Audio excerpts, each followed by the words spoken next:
દ્વારકામાં ગેરકાયદે દવા વિદેશ મોકલવાના કૌભાંડનો પર્દાફાશ થયો। દરિયાઈ માર્ગે દવા યમન મોકલવાના આંતરરાષ્ટ્રીય કૌભાંડનો ખુલાસો થયો।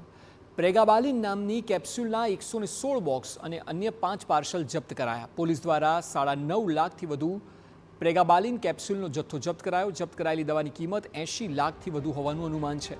દવાના ખોટા બિલ, ખોટા લેબલ, નકલી દસ્તાવેજ બનાવવાનો પર્દાફાશ થયો।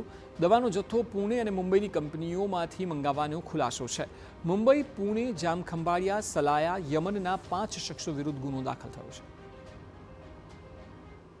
પુનાથી જામનગર, જામનગરથી સલાયા અને સલાયાથી બોટ મારફતે વિદેશમાં ગેરકાયદેસર રીતે દવાનો જથ્થો જે છે એ પરિવહન કરવાનું એક રેકેટ ચાલી રહ્યું હતું અને આ રેકેટ ચલાવવા પાછળ ટેક્સ ચોરી તેમજ કસ્ટમ ક્લિયરન્સ વગર વધુ પૈસા કમાવા માટે આ પ્રકારની ગેરકાયદેસર પ્રવૃત્તિ કરતા હોય તેવું પ્રાથમિક ઇન્વેસ્ટિગેશનમાં ફલિત થયું હતું।